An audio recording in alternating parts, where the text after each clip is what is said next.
77 साला लैला खालिद इस वक्त ओमान में मुकीम है। उनकी शादी फयाज राशिद हिलाल से हुई है। उनके 2 बच्चे बदर और बशर हैं। उन्हें देखकर अब कोई ये नहीं कह सकता कि चेक कफाया पहने, हाथों में AK-47 लिए ये खातून किसी जमाने में फलस्तीनी जदोजहद की सबसे अहम किरदार थी। ये दास्तान हाथ में अंगूठी के नगीने की जगह गोली पहने हुए फलस्तीन की आजादी की जद्दोजहद की उस बाहिम्मत खातून की है जिसने इस्राएली जहाज हाईजैक करने के लिए 6 बार प्लास्टिक सर्जरी करवाई। नाजरीन, दुनिया के मुश्किल तरीन कामों में से एक काम हाईजैकिंग है, जिसमें किसी भी मुल्क के जहाज को फिजा में ही अगवा करके अपने मुतालबात मनवाए जाते हैं। हाईजैकिंग जैसे खतरनाक तरीन काम में पहले तो किसी खातून का मुलविस होना ही इंतहाई हैरत अंगेज बात है, और वो भी महज 25 साला नौजवान लड़की। नाजरीन, ऐसा महज फर्जी फिल्मों में दिखाया जाता है, मगर इस खातून ने हकीकी जिंदगी में ऐसा कई बार किया और दुनिया को हैरान कर दिया। नाजरीन, ये 29 अगस्त सन 1969 की बात है। सफेद लिबास में मलबूस और सन हैट और सन ग्लासेस पहने हुए एक 25 साला खातून रोम इटली के एयरपोर्ट पर परवाज नंबर TWA 840 की मुंतजिर थी। वो अंदर से बहुत घबराई हुई थी। हॉलीवुड अदाकारा ऑड्री हेप की तरह नजर आने वाली ये खातून एयरपोर्ट सिक्योरिटी की आंखों में धूल झोंक कर एक पिस्तौल और 2 दस्ती बम अपने साथ लाने में कामयाब हो गई थी। वो ये जाहिर करने की कोशिश कर रही थी कि वो एयरपोर्ट की इंतजारगाह यानी वेटिंग लाउंज में बैठे हुए एक दूसरे शख्स सलीम ईसावी को नहीं जानती। सलीम ईसावी दर हकीकत फलस्तीन की आजादी के पॉपुलर फ्रंट के कमांडो यूनिट का एक अहम रुकन था, जबकि इस नौजवान खातून का नाम लैला खालिद था। लैला खालिद बैरूत से परवाज करके रूम तक तन्हा पहुंची थी। लैला और उनके साथी ईसावी ने दानिस्ता तौर पर फर्स्ट क्लास की नशिस्तें बुक करवाई थीं ताकि उन्हें तैयारे के कॉकपिट तक पहुंचने में आसानी हो। नाजरीन, लैला खालिद सन 1973 में शाये होने वाली अपनी सवाने उमरी माय पीपल शैल लिव में लिखती हैं, चूंकि मैं और ईसावी अलग अलग बैठे थे, इसलिए वेटिंग लाउंज में मौजूद शिकागो में रहने वाला एक यूनानी अमरीकी मुसाफिर मुझ में ज्यादा ही दिलचस्पी दिखा रहा था। उसने मुझे बताया कि वो 15 साल अमेरिका में रहने के बाद अपनी वालदा से मिलने के लिए अपने घर यूनान जा रहा था।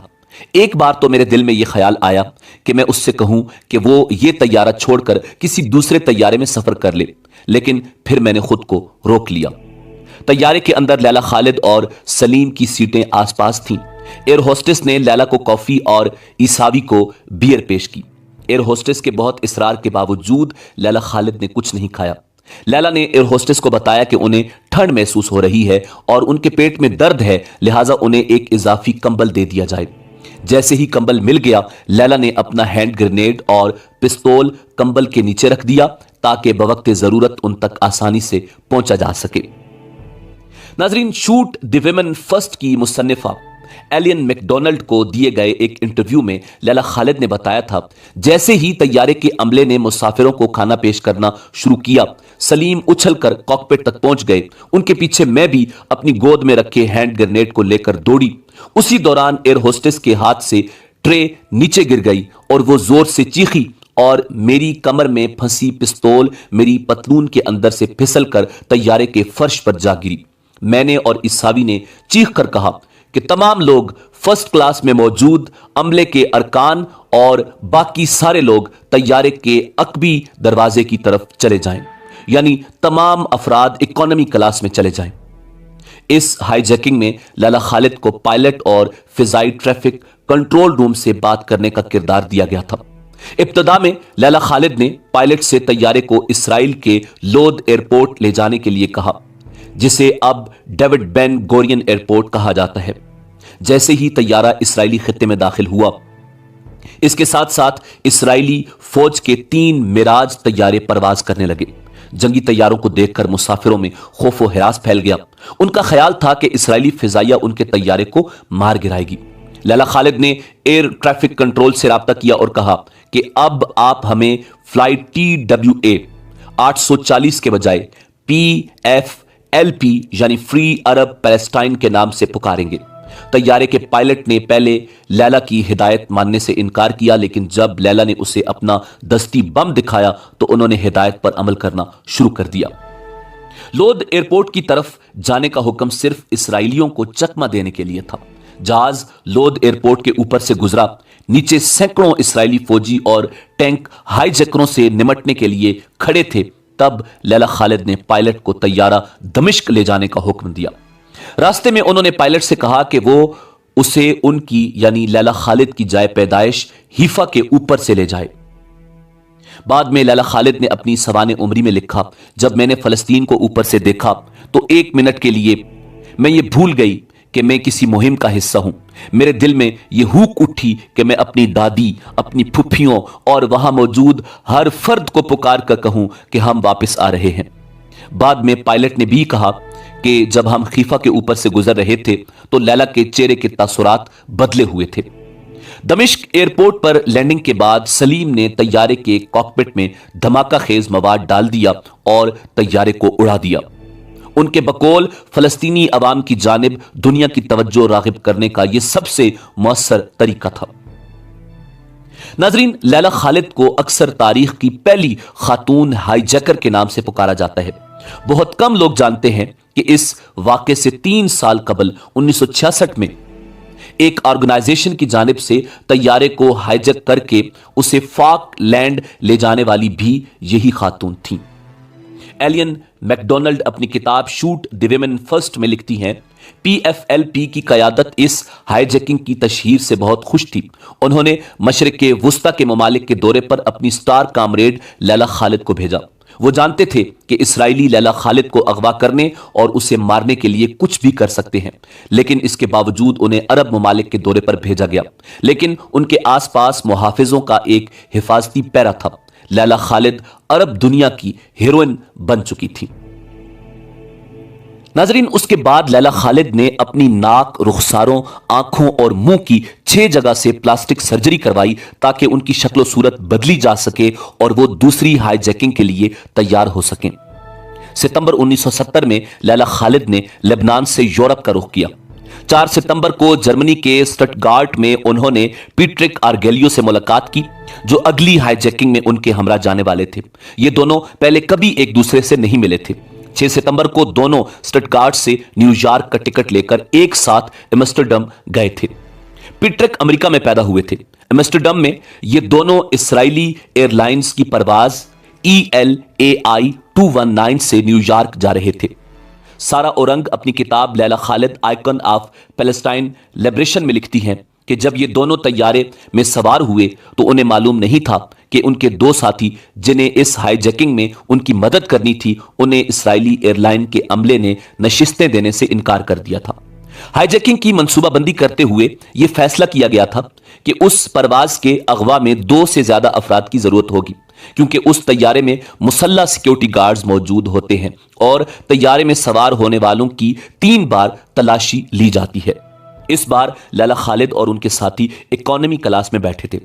लैला खालिद ने बताया कि आर्गेलियो को पता था कि उसे क्या करना है और मैं जानती थी कि मुझे क्या करना है। हमारे पास अपने हथियार थे। मेरे पास 2 दस्ती बम थे। पीट्रिक के पास भी एक हैंड ग्रेनेड था। मैंने बहुत छोटी स्कर्ट पहनी हुई थी। मैंने स्कर्ट के अंदर सारे नक्शे छुपा रखे थे। जब लैला खालिद कॉकपिट की तरफ भागी तो पायलट ने पहले ही उसका दरवाजा अंदर से बंद कर रखा था। डेविड रा ने अपनी किताब टेरर इन ब्लैक सितंबर में लिखते हैं कि लैला खालिद ने अपनी खुसूसी तौर पर तैयार करदा ब्रा से दोनों दस्ती बम निकाले ही थे कि तैयारे में सवार गार्ड्स ने फायरिंग शुरू कर दी। पीट्रिक ने जवाबी फायरिंग की। उस दौरान पीट्रिक को गोली भी लगी। लैला पर 2 गार्ड्स और मुसाफिरों ने हमला कर दिया। लोगों ने उन्हें मारना शुरू कर दिया, जिससे उनकी बहुत सी पसलियां टूट गईं। उसी दौरान होशियार पायलट ने अचानक तैयारे को नीचे की जानिब मोड़ दिया, जिसकी वजह से लैला खालिद अपना तवाजन खो बैठी और नीचे गिर पड़ी।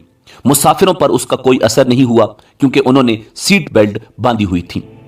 तैयारा नुमाया तौर पर नीचे आ गया, जिससे यह इम्कान भी खत्म हो गया कि अगर दस्ती बम फटा तो भी कैबिन में डिप्रेशन नहीं होगा और कम से कम नुकसान होगा। لیلا خالد نے بتایا کہ آدھے گھنٹے بعد ہم کھڑے ہو گئے اور میں نے اپنے دانتوں سے ہینڈ گرینیڈ کی پن نکالنے کی کوشش کی۔ جو ہی ہم کھڑے ہوئے اور چیخے، سیکیورٹی اہلکاروں نے دوبارہ فائرنگ شروع کر دی۔ میں نے دیکھا کہ کوئی ہمیں کاکپٹ کی طرف نہیں جانے دے رہا۔ میں نے ان کو منتبہ کیا کہ میں 3 تک گنوں گی، اگر تب تک کاکپٹ کا دروازہ نہیں کھولا گیا تو میں جہاز اڑا دوں گی، لیکن میں طیارہ اڑانا نہیں چاہتی تھی۔ اس نے دروازہ نہیں کھولا۔ کچھ لمحوں کے بعد کسی نے میرے سر پر پیچھے سے وار کیا اور میں بے ہوش ہو گئی۔ لیلا خالد نے اپنی سوانح عمری میں لکھا ہے کہ میں نے دیکھا کہ خون سے لت پت آرگیلیو کی کمر پر ایک گارڈ نے کھڑے ہو کر 4 گولیاں داغیں۔ زخمی مارشل کی حالت پر تشویش کی وجہ سے ELAI کے پائلٹ نے لندن میں ہنگامی لینڈنگ کی۔ کچھ ہی لمحوں میں ایک اور طیارہ لندن کے ہیتھرو ہوائی اڈے سے روانہ ہونے والا تھا۔ ڈیوڈ راب اپنی کتاب ٹیرر ان بلیک سپٹمبر میں لکھتے ہیں کہ آرگیلیو پر گولی چلانے والا مارشل طیارے کے ہیچ سے اتار کر ایک دوسرے طیارے میں سوار کیا گیا تاکہ اسے برطانوی دائرہ اختیار سے نکال لیا جائے اور اسے آرگیلیو کی موت کا ذمہ دار نہ ٹھہرایا جائے۔ لیلا خالد کو کچھ مسافروں کی ٹائیوں کی مدد سے باندھ کر فرش پر لٹا دیا گیا۔ لیلا خالد کی خوش قسمتی تھی کہ اسرائیلی سیکیورٹی فورسز نے اسے گرفتار نہیں کیا بلکہ برطانوی پولیس نے اسے گرفتار کیا۔ جیسے ہی طیارہ لینڈ ہوا، پیٹرک آرگیلیو کی لاش کو ایمبولینس میں منتقل کیا گیا۔ لیلا خالد اپنی سوانح عمری مائی پیپل شیل لیو میں لکھتی ہیں کہ میں نے سیکیورٹی اہلکاروں سے درخواست کی کہ وہ میرے ہاتھ کھول دیں۔ میں نے پیٹرک کے جسم کے پاس کھڑی ہو کر اس کا ہاتھ تھام لیا۔ میں نے اس کے زخموں کا جائزہ لیا اور دوستی کے جذبے سے مغلوب ہو کر ہونٹوں کو چوما اور پھر میں رو پڑی۔ یہ میرے لیے بہت افسوسناک لمحہ تھا کیونکہ میں یہ سوچ بھی نہیں سکتی تھی کہ وہ مر جائے گا، کیونکہ یہ ہماری لڑائی تھی، وہ تو ہماری مدد کرنے آیا تھا۔ لیلا خالد کو لندن کے ایلنگ پولیس اسٹیشن لے جایا گیا، جہاں اگلے کچھ دنوں تک چیف سپرنٹینڈنٹ ڈیوڈ پریو نے ان سے کچھ پوچھ گچھ کی۔ لیلا کے ساتھ جیل میں اچھا سلوک ہوا۔ کچھ خواتین پولیس اہلکار ان کے ساتھ ٹیبل ٹینس بھی کھیلتی رہیں۔ لیلا نے پڑھنے کے لیے کچھ مواد طلب کیا۔ جب انہیں کچھ خواتین کے رسالے پڑھنے کے لیے دیے گئے تو وہ ناراض ہو گئیں اور لینے سے انکار کر دیا۔ پھر انہیں اخبارات دستیاب کرائے گئے۔ لیلا کو نہانے کے لیے اسٹیشن چیف کا باتھ روم دیا گیا۔ ان کے لیے صاف کپڑے اور تولیے لائے گئے۔ جب ایک خاتون گارڈ کو ان کے کمرے میں بٹھانے کی کوشش کی گئی تو لیلا نے غصے سے جواب دیا، میں خود کو نہیں ماروں گی، مجھے ابھی اور بھی بہت سی مہمات میں حصہ لینا ہے۔